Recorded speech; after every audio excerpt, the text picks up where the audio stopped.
Bienvenidos a todos. Hoy tengo el gusto, el placer, el honor de conversar con Yago Zavalía Gaham.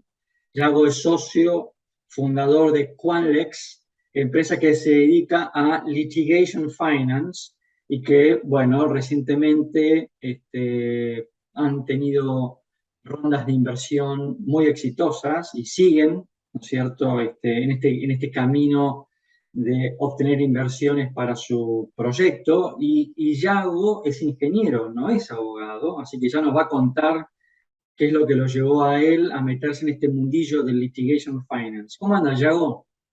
¿Qué tal, Augusto? Un gusto. Muchas gracias por la invitación. No, el placer es nuestro. A ver, sí, es verdad, la primera pregunta que te quiero hacer es, sos ingeniero, ¿qué viste en litigation finance? ¿Por qué te involucraste en este mundo de los abogados? Es cierto, sí, yo soy un hereje dentro del mundo de los abogados. Soy ingeniero mecánico, de hecho, un pésimo ingeniero mecánico, debería aclarar, porque para mí los autos son cuadraditos o redonditos. Pero siempre me gustó mucho la automatización y soy programador, fui programador y entonces a eso me dediqué. Y justamente la vuelta de tuerca que le dimos nosotros a Litigation Finance viene por ese lado. Nosotros nos acoplamos al hecho de que en los últimos años los sistemas judiciales se virtualizaron. Entonces desarrollamos un software que es el software que usamos ahora, que llamamos Case Miner, que lo que hace es revisa los poderes judiciales virtuales de todas las regiones donde operamos y hace data extraction, parametriza las demandas, las rankea, intenta predecir cuándo van a terminar basadas en el pasado y básicamente nos hace de un gran filtro y automáticamente contacta aquellas demandas que le parecen más atractivas para que sean potenciales clientes nuestros. Entonces, por ahí ¡Epa! viene la mano de ser ingeniero mecánico. Qué Mi socio interesante! Fernando sí es abogado y él tiene una maestría en economía aplicada. Yo tengo una maestría, tengo un MBA en Harvard. Y entonces en las finanzas es medio donde nos juntamos, pero yo vengo del área tech y él viene del área legal. Es impresionante esto que acabas de decir respecto del Poder Judicial y cómo hacen el scrapping. Ya me vas a contar un poquito más, porque me parece súper innovador, e interesante. Esto de vuelta de tuerca, ¿no es cierto? Ya que sos ingeniero, vuelta de tuerca. A ver, contanos un poquito, básicamente, qué es esto del litigation finance. Bien, Litigation Finance, la premisa básica de Litigation Finance es considerar una demanda, un litigio, un activo financiero, Ujú. el cual tiene un perfil de riesgo y un perfil de repago, y crear un mercado, que es lo que estamos haciendo, para poder financiar empresas contra ese activo que tienen, que actualmente no existe. Un paralelismo que a mí me gusta poner es las hipotecas, donde la gente tenía estos activos parados que no podía hacer nada, pero nunca nadie los consideraba, y el mercado de hipotecas aparece cuando se empieza a poder recibir financiamiento contra ese activo, previamente no considerado, por así decirlo, como algo contra lo cual se puede recibir financiamiento. Entonces la idea es, nosotros encontramos demandas meritorias y les adelantamos capital a los demandantes a cambio de un porcentaje en caso de que la demanda sea exitosa. Una de las grandes ventajas es que si la demanda no es exitosa, no hay deuda contraída con Quanlex. Ok, ok, muchísima información súper interesante. Cuando yo leía, ya estoy contigo y lo puedo hablar, esto de litigation finance, en algún punto, simplificando el concepto, yo decía, bueno, eso es un poco como lo que se llamaba descuento de carteras, ¿no? Cuando los bancos tienen, como decías vos, paquetes de hipotecas o paquetes de prendas, donde los bancos se lo vendían, ¿no es cierto?, a terceros, y lo que hacían era sacar un activo que era cuentas a cobrar, ¿no es cierto?, por caja y banco, lo cual obviamente esto era y sigue siendo una práctica muy habitual. Para simplificar el concepto, ¿podríamos estar como hablando más o menos de lo mismo?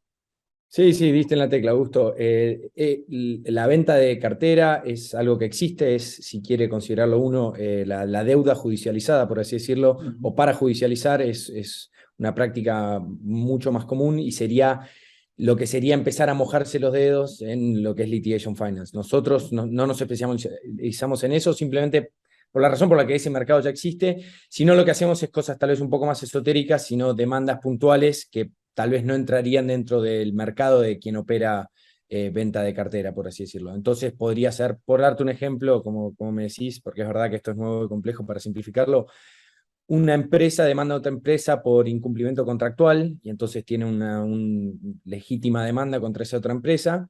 Por supuesto, esto no entra dentro del mercado de venta de carteras. Sin embargo, eso es un potencial activo, digamos, dentro de 1 año y medio, 2 años o el tiempo que sea, esa empresa va a recibir capital y ahí es donde nosotros entraríamos a financiar esta empresa que tiene la demanda meritoria. Bien, ustedes hablan de la demanda o del juicio meritorio, ¿no es Sí. cierto? Entonces, acá esto me lleva a que ustedes que hacen como una especie como de previo due diligence del juicio.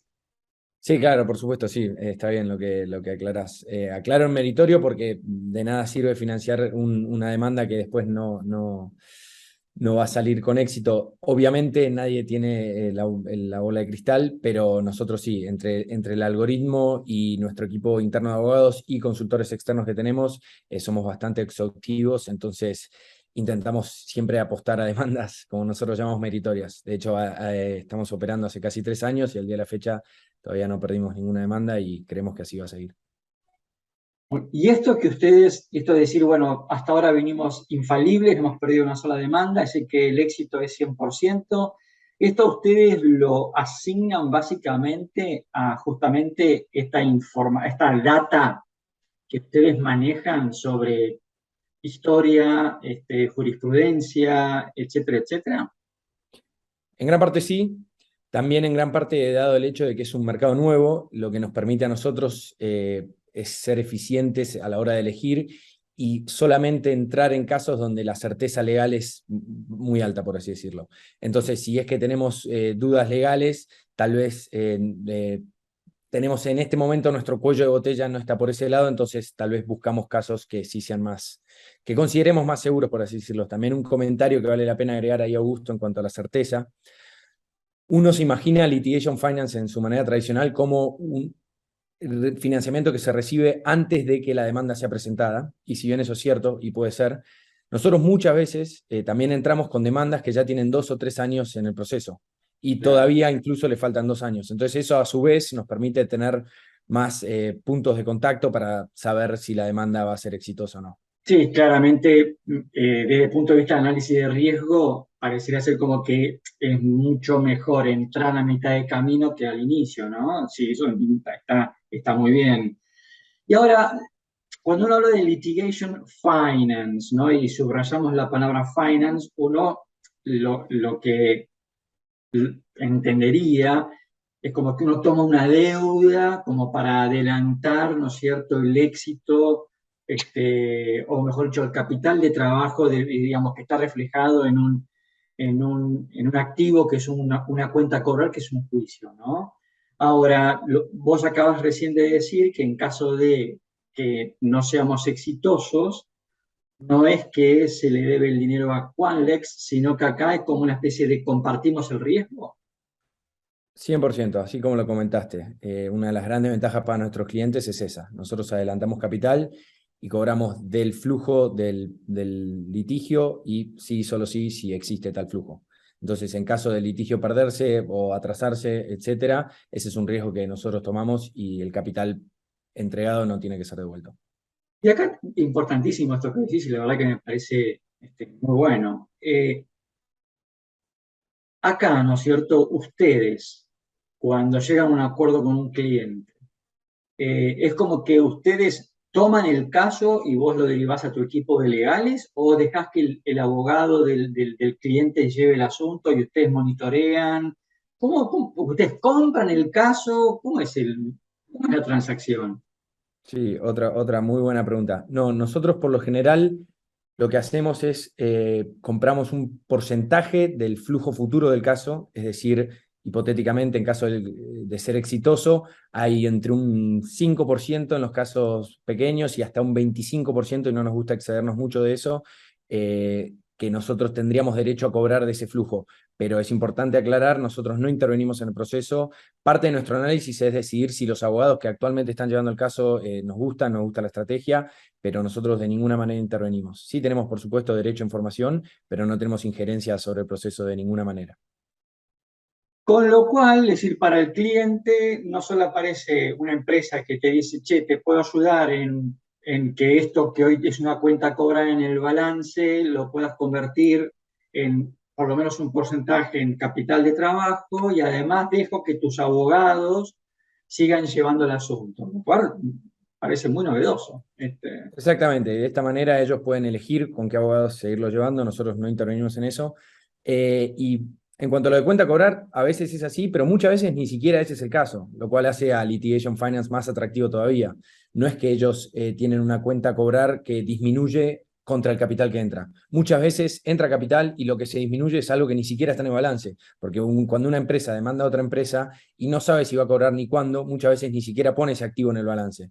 Entonces, la belleza de Litigation Finance es que entra un activo sin que disminuya otro activo ni aparezca una deuda, como si es el caso de, por ejemplo, deuda, obviamente aparece una deuda, o cuando se hace descuento de cartera, por así decirlo, entra un activo, pero a su vez se disminuye otro activo que es esos activos a cobrar. En el caso de Litigation Finance muchas veces entra un activo sin que se descuente nada, porque no está previsto en el balance cobrar este juicio dentro de 2 años.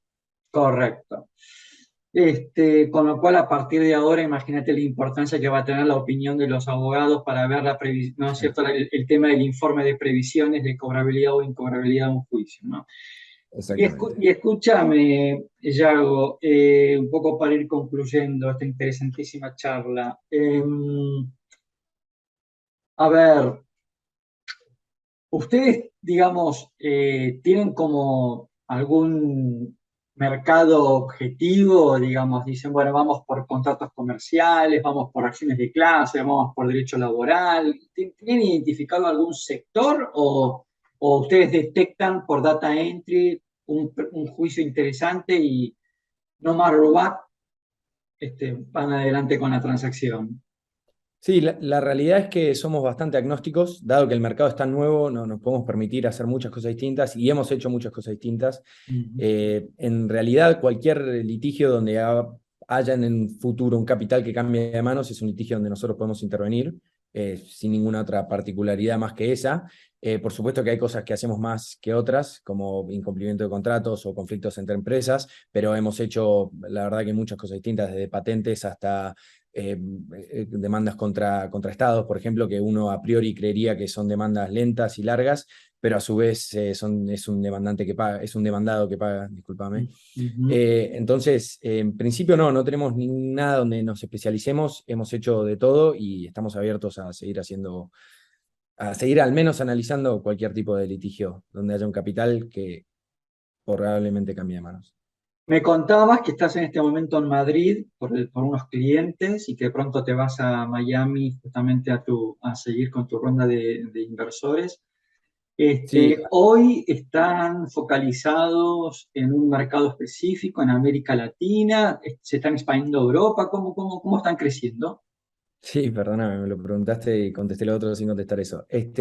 Sí, nosotros empezamos en Argentina hace 3 años porque tenía sentido, porque somos argentinos, conocemos el sistema. La verdad que nos dimos cuenta que a través del software podíamos escalar rápidamente. Pues hoy por hoy ya estamos en 16 países, que son la mayoría de los países de Latinoamérica que uno se imaginaría, más España y Portugal. Y estamos empezando a mojarnos los dedos con otros países europeos y abiertos. Hemos hecho algunas cosas en Estados Unidos, por ejemplo, pero principalmente nuestro foco está en Latinoamérica y Europa continental, sí. Excelente. Bueno, Yago, la verdad que creo que esta charla le va a interesar a mucha gente. Así que ha sido muy interesante hablar contigo. Obviamente te felicito y los felicito por Quanlex. No sé por qué vislumbro que va a ser un éxito el proyecto. Y bueno, seguramente les va a ir muy bien con las rondas de inversiones. Así que te agradezco mucho que nos hayas acompañado y no va a faltar la oportunidad para que nos podamos encontrar. No, por favor, muchísimas gracias a vos por el tiempo, Augusto, y felicitaciones.